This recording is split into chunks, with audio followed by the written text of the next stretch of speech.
Bienvenidos a todos a Yo Elijo Abundancia. Soy María José Araujo y a través de este espacio aprenderás a elegir abundancia en cada una de tus acciones, cómo tener un empoderamiento financiero que te permitirá generar los puentes que te lleven a cumplir tus propósitos y metas en tu vida.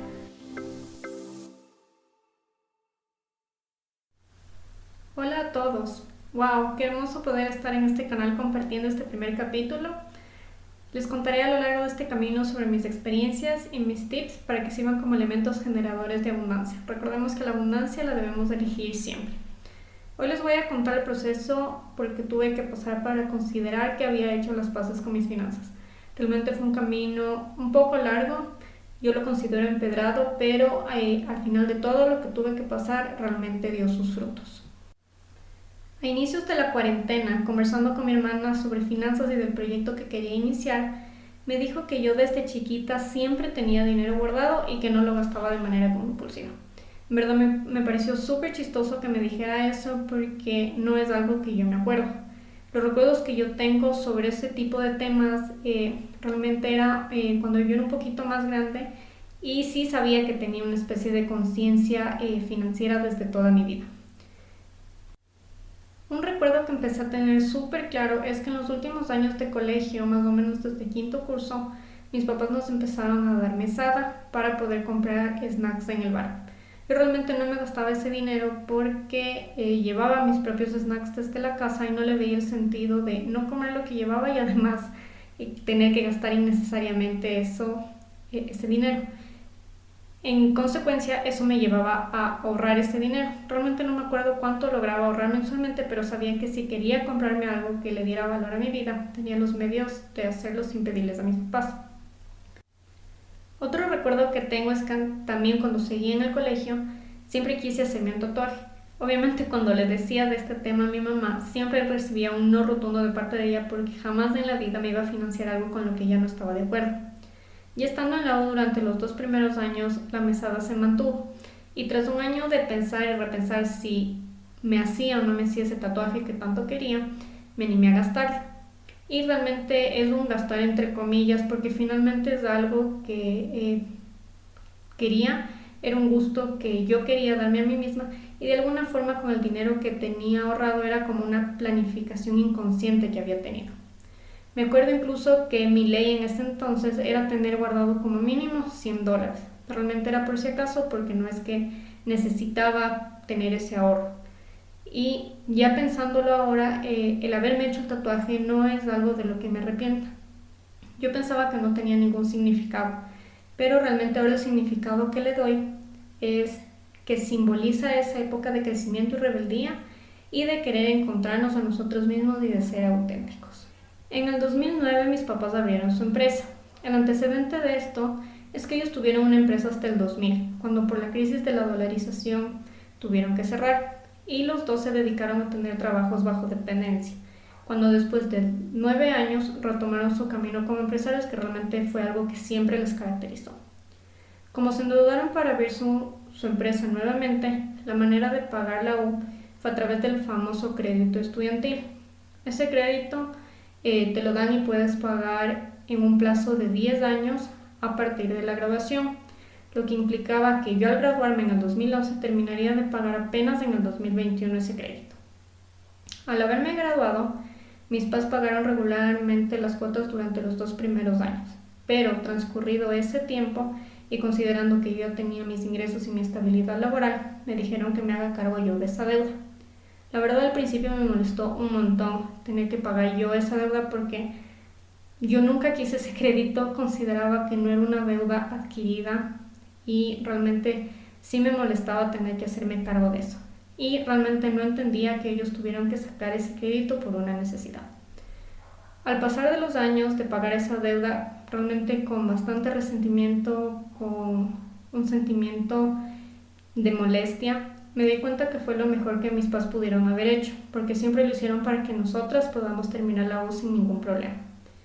Apenas ahí entendí la razón de ese crédito y empecé a hacerme cargo de esa deuda con tranquilidad, me libré de cargas y realmente dejé de algún modo inconscientemente culparles por haber obtenido ese crédito y finalmente yo haber tenido que pagar.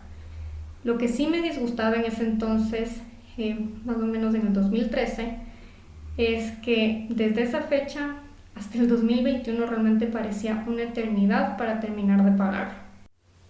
Voy a hacer un paréntesis. Desde mi primer trabajo, después de haber terminado la U en el 2011, mi política desde que recibí mi primer sueldo fue ahorrar parte del mismo, porque sabía que realmente no necesitaba gastarlo todo cada mes y ya con el pasar del tiempo eso se ha hecho un hábito. Desde el 2011 nunca le he bajado el monto al ahorro, por el contrario, siempre que he podido lo he aumentado, pero nunca he dejado de aportar a ese fondo. Con el pasar de los años hubo full veces que de esos ahorros aporté el crecimiento de la empresa familiar de la cual soy socia. Daba los ahorros que tenía y eso hacía que me toque empezar nuevamente de cero o con una base mínima. El primer objetivo que tuve con esos ahorros era comprarme un carro. Mi idea era tenerlo entre el 2013 o 2014, endeudándome lo menos posible, pero eso no sucedió. Con el pasar de los años de un sueldo fijo, empecé a querer un crecimiento profesional y el pensamiento clásico al que nos hemos acostumbrado es que mientras más maestrías tengamos, más son las posibilidades de tener un ascenso. Pero la verdad es que eso no sucede en las empresas tradicionales y para ser sinceros, en Ecuador más estudios no es sinónimo de más sueldo, lo cual era lo que yo quería, aunque si me preguntan era un querer más sueldo porque sí, no tenía una necesidad o un objetivo detrás de eso, simplemente era una especie de capricho, era el querer saber que ganaba más y que mi sueldo era bueno. Con ese pensamiento que tenía sobre los estudios y con esas ganas de un ascenso y un aumento, en el 2013 empecé a ver maestrías. Mi primera opción fue en la Universidad Andina, la cual por ser país de la comunidad andina los precios eran realmente una ganga y mi idea para financiarlo fue pagar con tarjeta de crédito. Y bueno, en ese entonces yo no tenía una tarjeta de crédito, entonces fue cuando decidí sacar la primera. En el 2013 la maestría me costaba $2,100, lo que me parecía completamente pagable y realmente se podría hacer con una cuota mínima. Por políticas de la universidad no aceptaron mi ingreso porque me dijeron que la carrera que yo quería estaba enfocada a funcionarios públicos cuando yo trabajaba en una empresa privada y para ser más concretos en un banco, lo que no hacía sentido para ellos. A pesar de la negativa no quería quedarme sin estudiar, así que averigüé todo en la San Francisco, aunque el precio obviamente era 6 veces más alto. Di las pruebas, me aceptaron y como obviamente no tenía todo el dinero ahorrado, decidí pagar la mitad con mis ahorros y la otra mitad con crédito que lo iba a sacar en el banco que trabajaba y como empleada la tasa de interés era súper conveniente. Era la primera gran inversión en mí misma que hacía y una de las metas que me había puesto al graduarme de la U. No era exactamente la maestría que había tenido siempre en mente ni con la que había soñado, pero sí es una maestría que siempre me llamó la atención y la materia siempre me gustó. Por ese lado en verdad no me puedo quejar porque la disfruté y fue desde ahí donde fui creando varios puentes en mi vida. En medio de cumplir metas académicas, seguía postergando el comprarme el carro. Siempre quise uno y aunque realmente no tenía la necesidad de tenerlo, era más por el hecho de crecer mi patrimonio y el sentido de poder decir, tengo mis cosas. Soy de esas personas que hace y planifica 1000 cosas al mismo tiempo. Y mientras hacía la maestría, yo ya en mi mente planificaba cómo empezar nuevamente el ahorro para mi tan preciado carro. Y aunque ese tema se postergó bastante, ahora me doy cuenta que invertir en mí, en esa maestría, era algo wow. Porque primero aprendí muchísimo y porque ahora me doy cuenta que esos estudios me han permitido crear un sinnúmero de puentes para cosas más grandes. Y aunque obvio en ese momento yo no lo sabía y solo seguía pensando en el deseado carro, que era realmente lo que me movía y el motor que tenía en ese entonces. Mi maestría la empecé en agosto del 2014. A esa fecha tenía una deuda mínima en la tarjeta de crédito, el crédito estudiantil y ahora también tenía el crédito de la maestría. No me preocupaba del todo porque entre esas 3 deudas se me iba más o menos la mitad de mi sueldo, pero aún así me alcanzaba para mi ahorro y para seguir teniendo la vida que había tenido mes a mes con gastos normales para alguien de esa edad, o sea, 26 años en ese entonces. Entré en pánico cuando en uno de los estados de cuenta de mi tarjeta vi que los intereses rotativos eran casi $100. Entré tan en pánico que solo siga aumentando que lo urgente por hacer fue precancelar toda la deuda con mis ahorros. Realmente ese fue el único pensamiento en ese momento. En verdad no me acuerdo cuánto habrá sido, seguramente no sobrepasaba los $1,000, pero once again el ahorro tenía que empezar de cero. Lo positivo es que desde ahí ya entendí cómo manejar de forma real una tarjeta de crédito y He aprendido que si gasto algo es porque puedo pagarlo en su totalidad al final de mes. Los intereses en las tarjetas de crédito realmente son una verdadera bola de nieve que te comen vivo si no sabes controlarlos. A finales del 2015 precancelé la deuda de la maestría. Ahorros abajo una vez más. En el 2016 me gradué de la maestría. Seguía teniendo mi tarjeta de crédito, ahora sí, bien manejada y una deuda más por delante. Los aportes a la empresa familiar seguían y mi ahorro crecía y decrecía constantemente. A finales del 2016 decidí precancelar la deuda del crédito estudiantil, que realmente había bajado tanto el monto total que se me hizo fácil precancelarlo. El 2017 empezaba sin deudas, con una tarjeta de crédito muy bien manejada y realmente lo único en lo que pensaba es que tenía que ser el año para comprarme el carro, o no. Pero realmente no fue así. Había empezado una etapa en la que ya no quería aportar más a la empresa familiar, por lo menos no de la forma que lo había estado haciendo, comprometiendo mis sueños. Estaba enojada conmigo misma por nunca haber tenido el valor de decirle a mi familia que ayudaría a la empresa de otros modos, de haber puesto límites. Desde ese punto de vista, era una relación de escasez con mi sueldo y con el dinero en general. Aunque sabía planificar de cierto modo, tenía esa relación tóxica con el dinero que no me permitía aprovecharlo como yo quería y tener esa abundancia y prosperidad que mi mente tanto deseaba. Aunque había invertido en mí y me había dado muchos gustos, la mayoría de veces el dinero simplemente se evaporaba y veía cada vez más y más lejos la posibilidad de tener mis propios bienes y activos. Ese 2017 empecé a leer libros de finanzas, cómo organizar tus finanzas personales y familiares, y no es tan lejano tampoco la forma en que debes organizar las finanzas de una empresa. Fue entonces cuando empecé a sembrar ese chip que ya lo tenía, pero que lo tenía de algún modo olvidado. Reconstruyendo mis creencias financieras, el aporte que empecé a darle a mi familia fue ese conocimiento que también me salía innato, pero que también lo sembraba y cosechaba con más conocimientos. Fue entonces cuando tanto mi situación financiera y el manejo financiero en la empresa de mis papás fue mejorando drásticamente con total orden, duplicando y hasta triplicando el sentido de abundancia y prosperidad en nuestras vidas personales y en el negocio. Para finales del 2017, logré tener tan organizadas mis finanzas que utilizar la tarjeta de crédito era el último recurso que se me venía. Seguía con mi ahorro fijo, seguía teniendo mi dinero para mis salidas, las compras mes a mes. Pero además, entendí con todo el tema de ser autodidacta, de autoenseñarme en temas financieros y de finanzas personales, que hay otros rubros súper importantes a los cuales debemos ponerles un monto, como por ejemplo la salud, que no los debemos dejar olvidados dentro de nuestro presupuesto mensual. Realmente si nos hacemos la pregunta y el cuestionamiento de cuánto de nuestro sueldo le estamos destinando a nuestra salud, a cualquier eventualidad que en ese sentido a todos nos puede pasar y realmente en cualquier momento, creo que es algo que muy pocos nos lo hemos preguntado, y en ese sentido empecé a reorganizar mis finanzas, empecé a destinarle un monto fijo a la salud mensualmente. Afortunadamente creo que nadie se enferma todos los meses a menos que ya tenga una condición autoinmune que te obliga a tener un tratamiento o una medicina mes a mes, y con ese concepto también le empecé a dar un monto al rubro que yo lo llamo como ropa. Realmente he tenido la suerte de tener trabajos en los que siempre he tenido uniforme, entonces no me he visto en la necesidad de comprarme ropa mes a mes. Sin embargo, sí me separo ese monto por cualquier eventualidad, por cualquier momento en el que yo quiera darme un gusto personal para mí. Empecé también a ver cuánto dinero me ahorro de la deducción de impuestos, cuánto recibo por fondos de reserva y también a destinar un monto para viajes, porque realmente es algo que amo hacer, algo que me apasiona y procuro viajar a algún lugar todos los años. Con esto empecé a darle a todo mi dinero, dólar a dólar, un propósito real.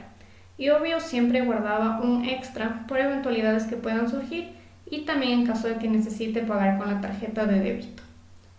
En ese momento ya tenía una idea clara de querer asesorar formalmente a personas en estos temas. Independientemente de que ya lo había hecho con la empresa familiar, realmente tenía esas ganas de poder servir a la gente mucho más, de poder ayudarles, porque realmente cultura financiera es algo que, sobre todo en Latinoamérica, nos falta muchísimo. Entonces, con todo este enganche que tuve, hice incluso un estudio de mercado, pero me sentía demasiado insegura tan solo de pensar que no tenía un título académico que dijera que yo era financiera.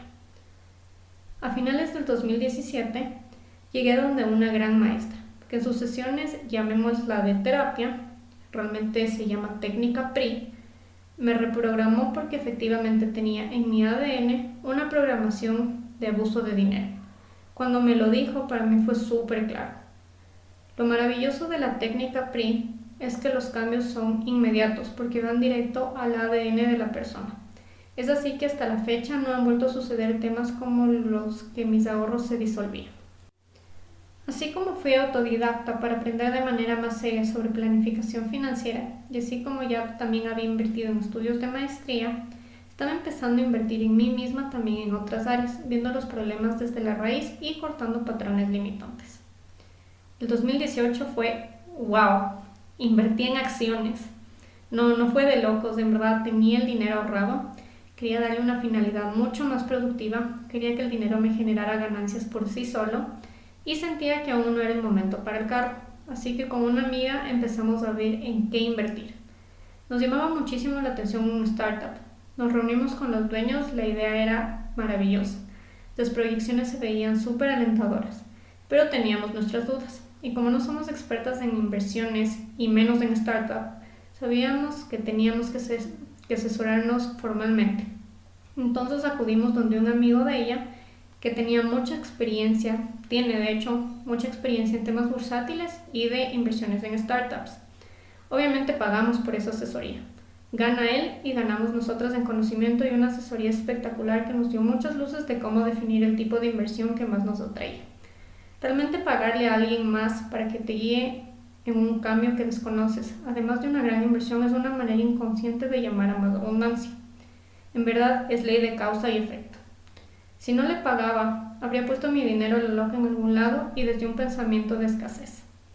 A partir de esa asesoría empecé a averiguar sobre acciones en casas de valores. Me reuní como 3 veces en una casa de valores y así fue como adquirí mis primeras acciones en empresas de renombre en Ecuador.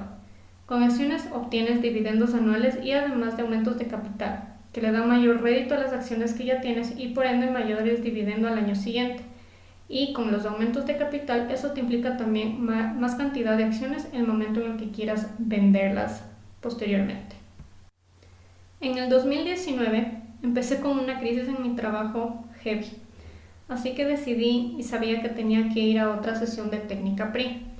Realmente el único paréntesis que hago en este sentido es que como la técnica ataca directamente al ADN, no es algo que necesites ir mes a mes o semana a semana, como puede ser una terapia psicológica, sin descreditar el trabajo obviamente que hacen los psicólogos, simplemente es una técnica distinta y realmente es un tema que puede darte sesiones en tiempos muchos más prolongados.